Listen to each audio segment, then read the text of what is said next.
Something is definitely going on with President Joe Biden. They are lying at the White House. They are covering up his medical situation. I want to go through this and much more with my special guest, Jordan Schachtel. Jordan, thank you so much for joining me today.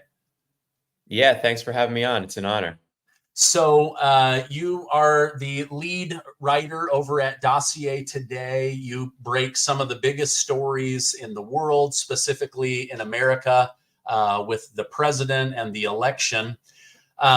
Something medically happened with Joe Biden in Las Vegas. The White House is lying about it. They're covering it up. He then suddenly drops out of the race.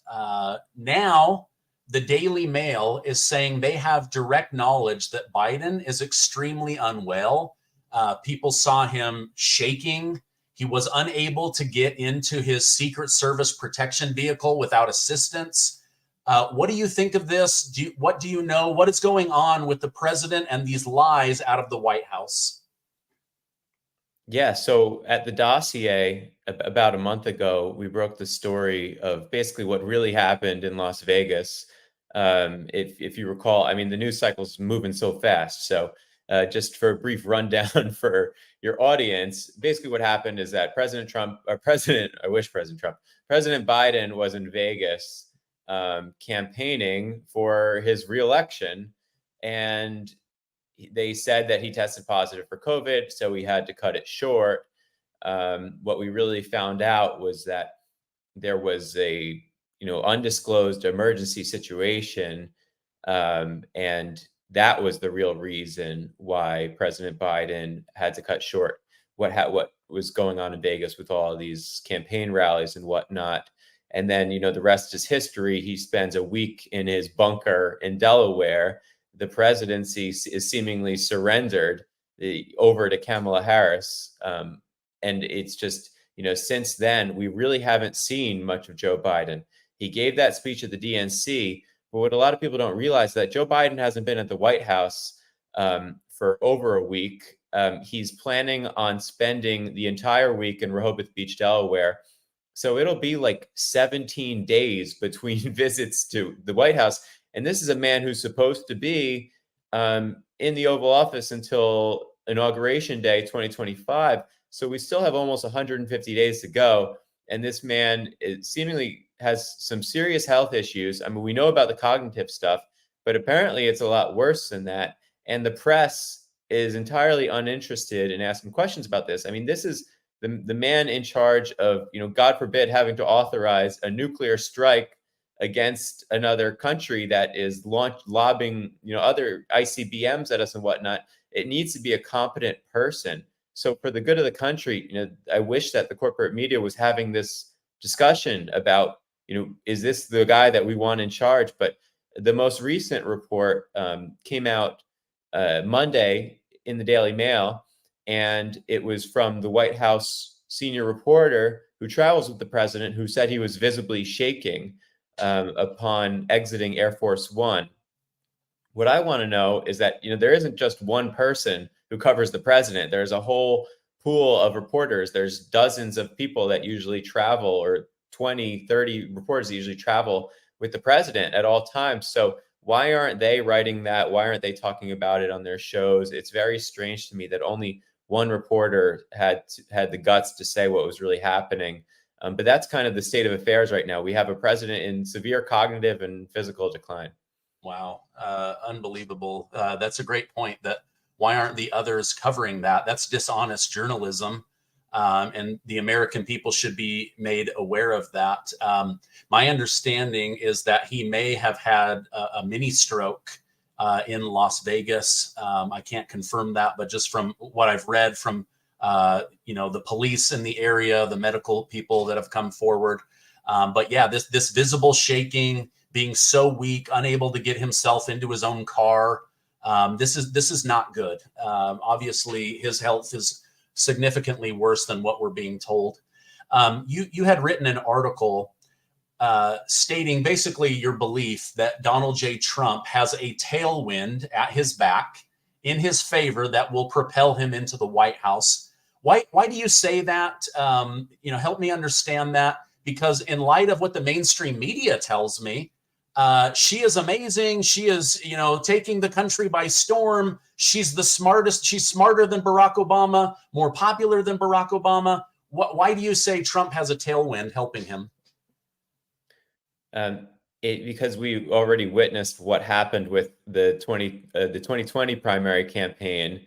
Kamala Harris had a gigantic war chest. She had $50 million at her disposal. She was already supposed to be the next Obama. What's happening right now is that the corporate media is trying to get us to forget that, one, Kamala Harris ran in 2020 and didn't even make it to the Democratic primaries. The only reason why she became VP is because her handlers, or Biden's handlers, thought it was a good idea to kind of get all these diversity points, woman vice president, on the ticket with him. I don't think they ever would have imagined that he would have had to surrender the presidency over to her, and that wasn't part of the plan. So she's been selected into this position. But when she ran in a fair fight in the Democratic primary, a somewhat fair fight, because those things, they're a little sketchy too, with Hillary Clinton and the superdelegates, and there's a whole history there.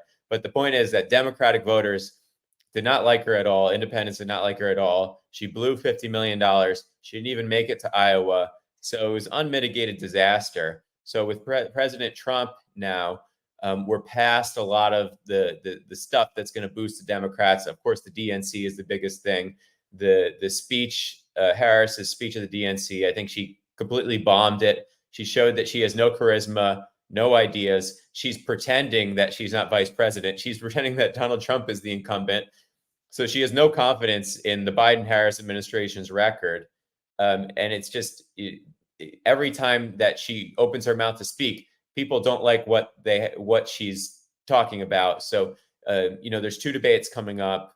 There's a vice presidential debate where, J.D. Vance is very, very good on his feet. Tim Walz is another disaster. There's only one more hurdle left for President Trump, and that, of course, is the sentencing hearing for that ridiculous sham trial that he had. But the sentencing hearings in mid-September, I think it's September 18th. The judge, however, could decide to push it back until after the election, and there will be a lot of pressure on him. I don't know. It's a New York State court, so who knows? But there's really one hurdle for President Trump, and as history shows us, Kamala is a deeply unpopular candidate. She's going to get absolutely smoked in the debates by Trump, and I think that Trump has a much wider appeal to independents. This is the most radical ticket in the history of the United States. They're all in for communism, DEI. It's basically run by the faculty departments in the Ivy Leagues, which were encouraging their students to burn down their campuses this past semester. So there's a lot of reason to believe that the American people will come out and support President Trump, and that I think, if you were to ask for my prediction right now, despite the polls saying it's close, I think that President Trump will, have a convincing victory in November. Yeah, no, I agree with you. I hope that our thinking is correct that way. I'm going to start calling Kamala No Obama, because she is no Obama. And they keep trying to tell us, ignore your eyes, ignore your ears. She's got Riz, all this charisma. She doesn't have any of that. Even with professional speech writers, she comes across as low IQ. And I hate to say that, but it's just true. She just is not resonating with the American people. And this is why they're running a campaign from the basement where, literally, she just told the mainstream media, I'll do an interview with you when it becomes a priority. No, you'll do an interview when they believe that someone like George Stephanopoulos will give you softball questions like, what's your favorite color? Do you know where Ukraine is on a map? Stupid things like that.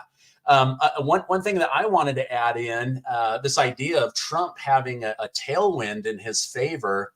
RFK Jr. recently endorsed Donald Trump based on believing that he will make America healthy again.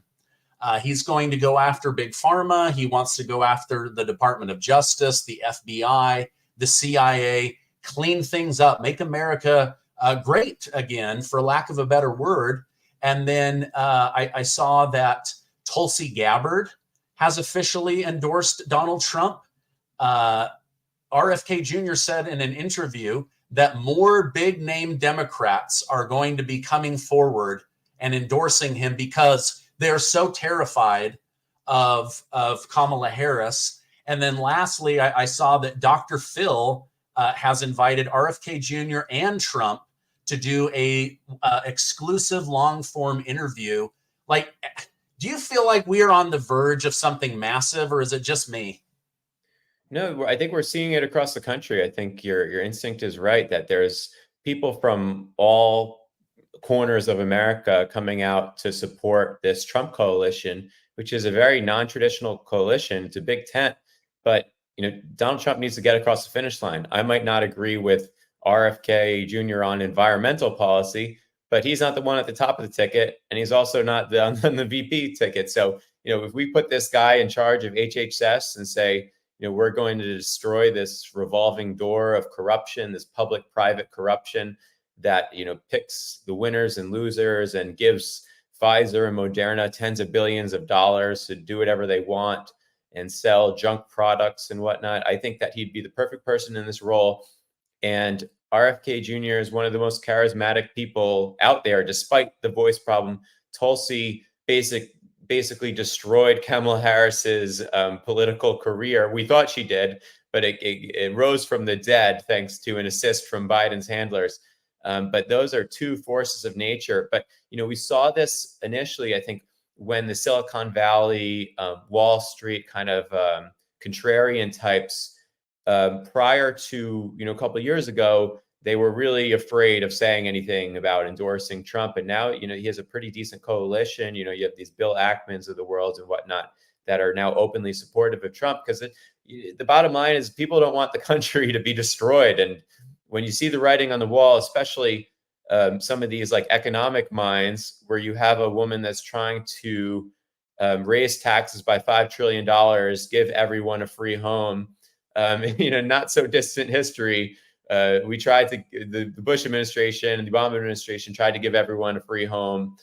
This disastrous socialist policies. I think there's just a big coalition building, a lot of common sense there.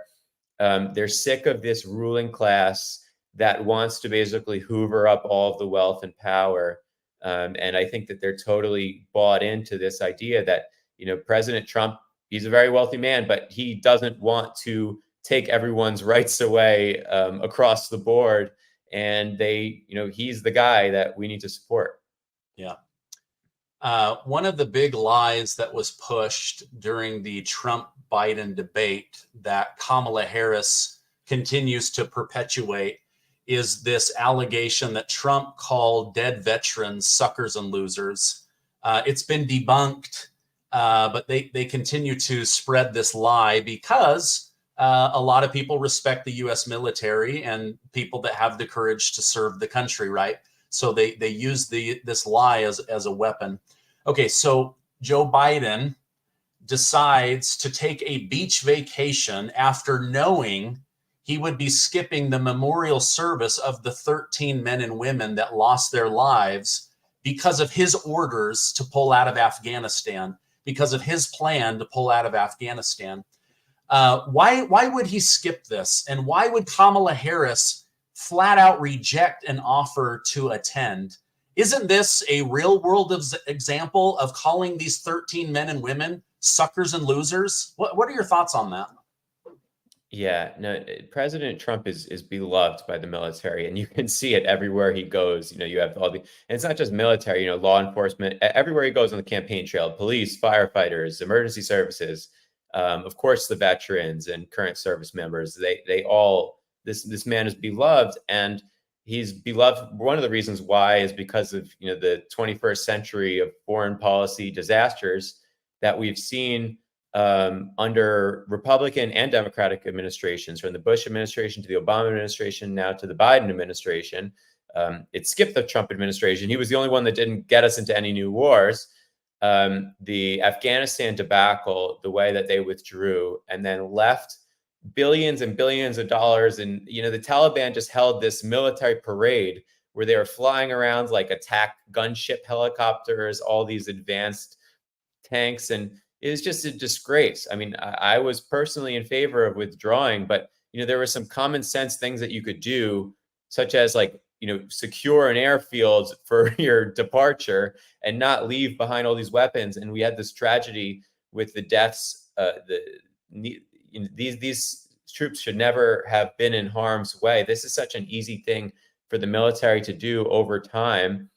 President Trump wanted to withdraw from Afghanistan during his first term, and the gears were in motion. And then suddenly, this is the problem with like bureaucracy. They probably gave these guys a date, the Biden administration, and then they had to rush out of there. You had those famous scenes of people falling off the aircraft. It was an unmitigated disaster, and I'm sure Kamala Harris and Joe Biden don't want to be, portrayed as having oversaw that disaster. Just as Kamala pretends that she's not vice president, that she's not part of this administration. It's more of just being completely missing in action. But it's really disgraceful, because at the very least, they should show some respect for those who were killed in action overseas. Yeah, I mean, it was insulting enough to keep checking his watch while their dead bodies are being rolled off airplanes draped in American flags. But now to be relaxing on the beach while these Gold Star families mourn. And the only former president that showed up was Donald J. Trump. Again, as you mentioned, just absolutely beloved by the military, firemen, policemen, like just all of the armed services. I think those people understand that the job that they do is risky.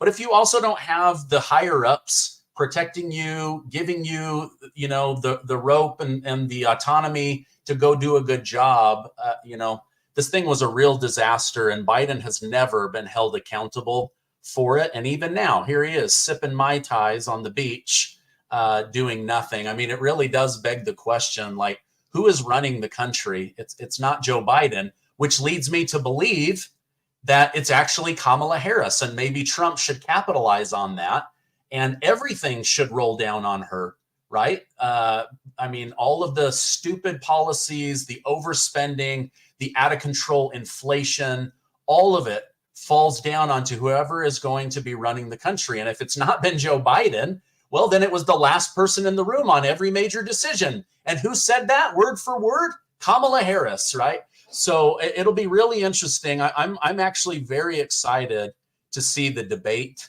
between her if she shows up.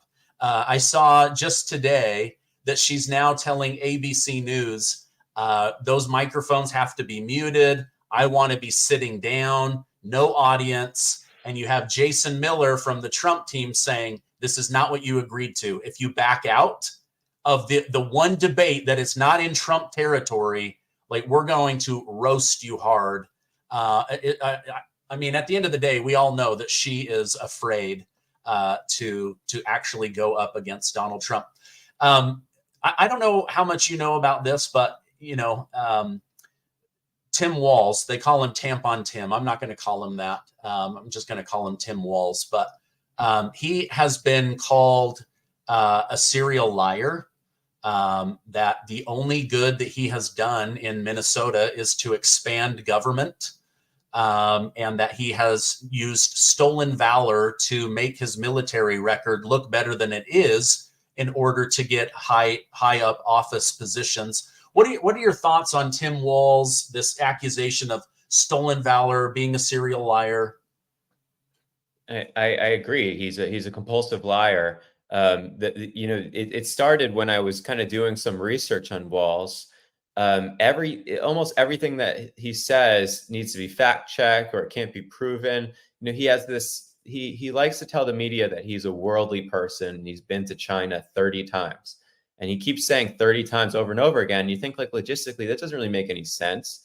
So this is kind of like a common theme with him, with his military service. He said that he was command sergeant major. He was carrying weapons in war, that he deployed for Operation Enduring Freedom in Afghanistan.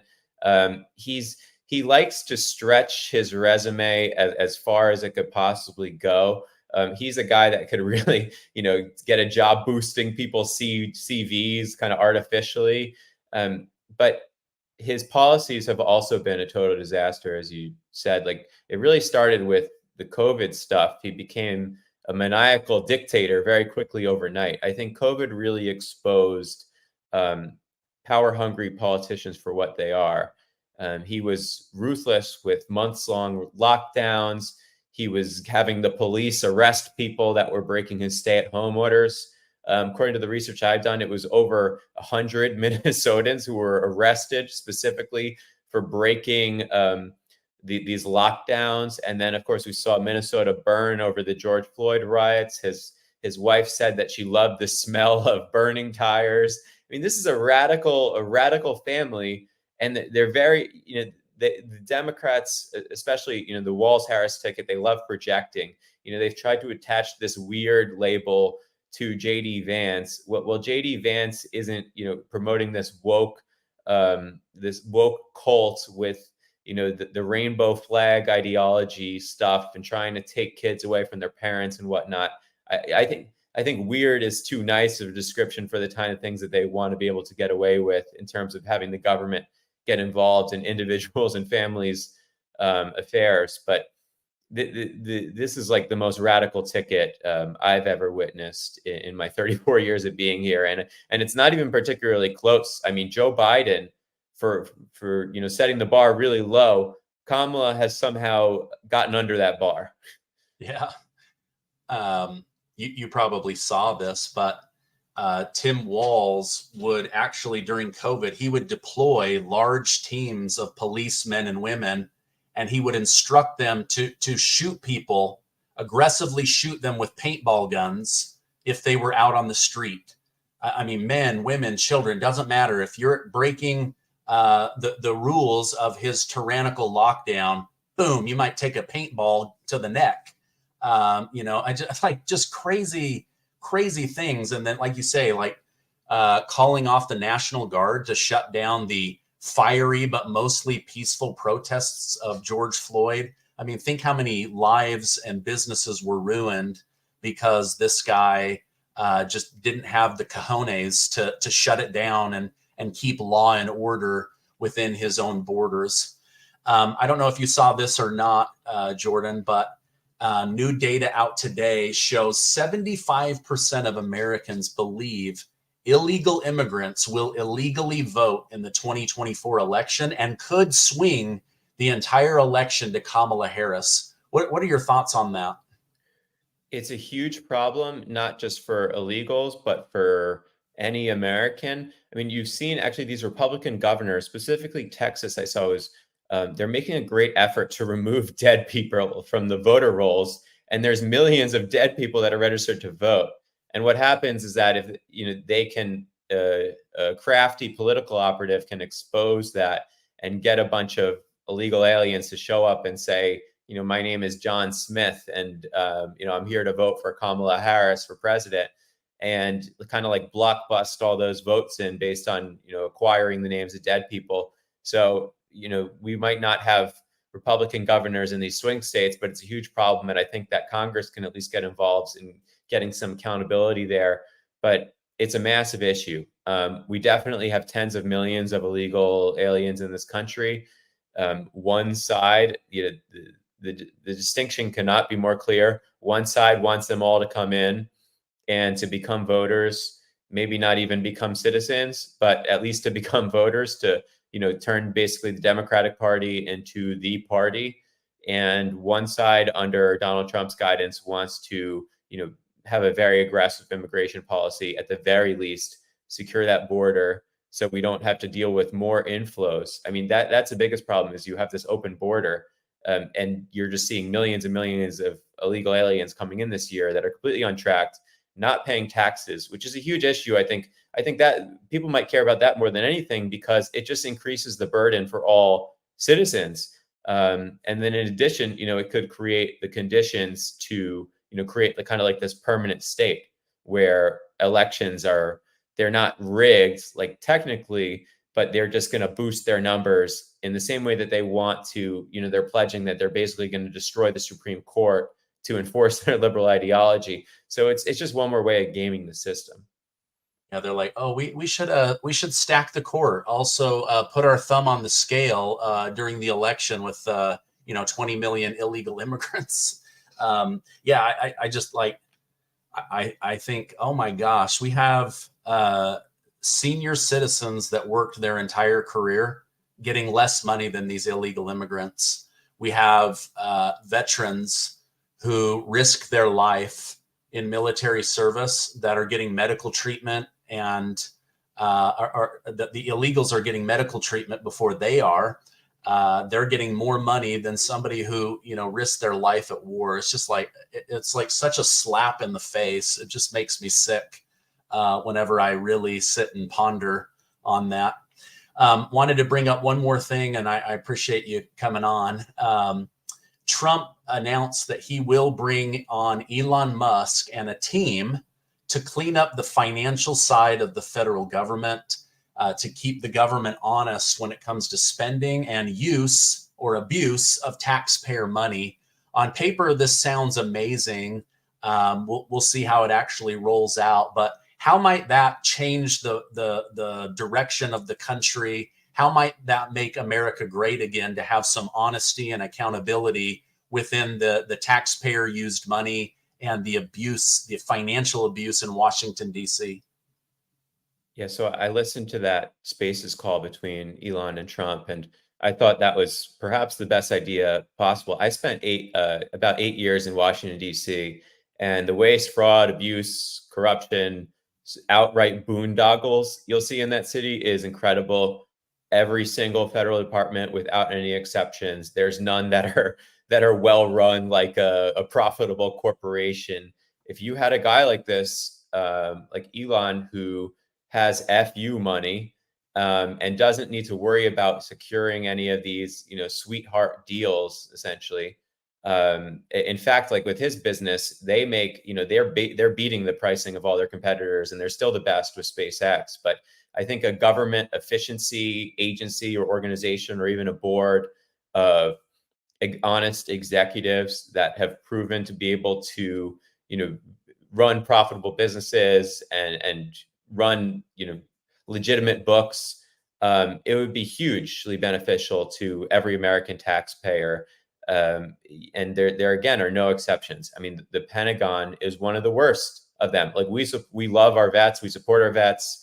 They're the best of what America has to offer, but there's also plenty of bureaucrats in that institution that are giving out all these sweetheart deals to Boeing, Raytheon, Lockheed. Pharma is a well-publicized disaster. The COVID era, we saw hundreds of billions of dollars spent on junk products. Every imaginable agency, department, they're wasting so much money. We need to change the incentives, and I think it's just a brilliant idea. It would be so beneficial to Trump term 2 for sure. Yeah. You know who should steal that idea? Kamala Harris, right? No tips on or no tax on tips. She stole that idea. She might as well just steal this one. I mean, I just love Elon Musk. Even right now, Elon Musk has been tasked through SpaceX to go rescue 2 astronauts that are stuck in space. Like, he's the guy you call. He's like Batman, right? He's like Bruce Wayne. When you need something done, they call Elon Musk. And now, like, we gotta protect America from financially imploding, the dollar falling apart. Like the abuse in Washington, D.C. is just so disgusting. We need some kind of accountability. I think he's a great person. And I like that it was Elon Musk and a team, right? Like, Musk can't do everything. He's gotta have support around him. But man, whatever you make a priority tends to flourish and grow, right? So anyway, I'm excited to see what happens. Jordan Schachtel, thank you so much for coming on. If people want to follow you online, what is the best place for me to send traffic? Yes, so much appreciate you having me on. You can go to dossier.today, dossier.substack.com. They both lead to the same publication, where I run the show there, and we try to break as many stories as possible. Very independent, completely funded by our readers. But again, so much appreciate you having me on. Oh, absolutely. I will send out a direct link so that people can find that. And thank you for breaking some of the biggest stories out there. I really appreciate everything. I hope you have a great rest of your day.